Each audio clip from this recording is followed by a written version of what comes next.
TechLive. You make a phone call, it sounds like it always does. The amazing thing, you're talking on the net.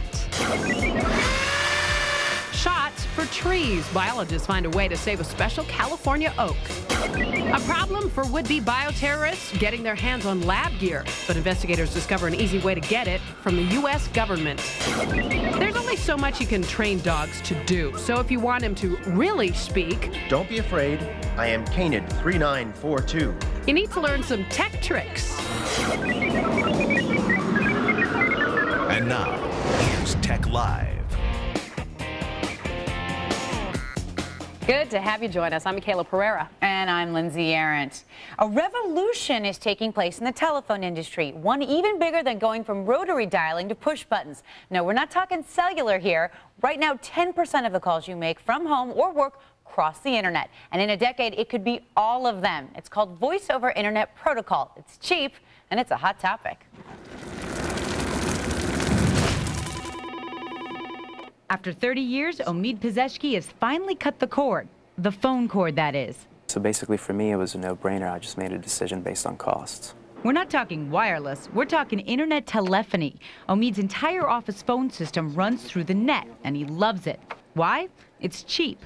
At home, I have Pac Bell, and I spend about 7, 8, 9 cents a minute.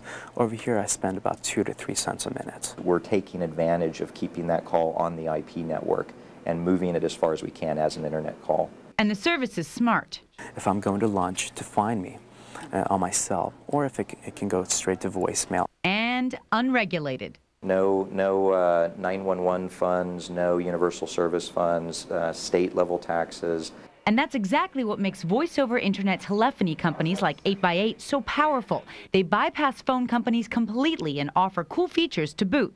So we can send high-speed two-way video over your broadband connection, and of course you can't do that over a regular phone line. Here's how voice-over internet protocol works. Just take this box, plug in your phone and your broadband connection, and you've got cheap service anywhere in the world from the number of your choice. Issue is, the states want to regulate the VoIPs.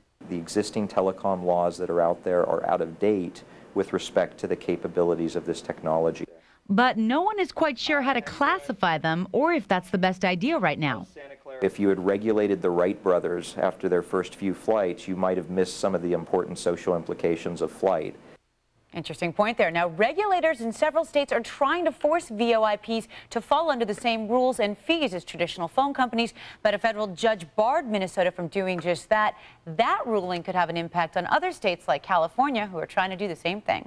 So, kids, we want to know what you think about all this. What is keeping you from making voice-over IP phone calls? Is it that you already do? It's just too hard to figure out? Or voice over what? Sound off at techlive.com.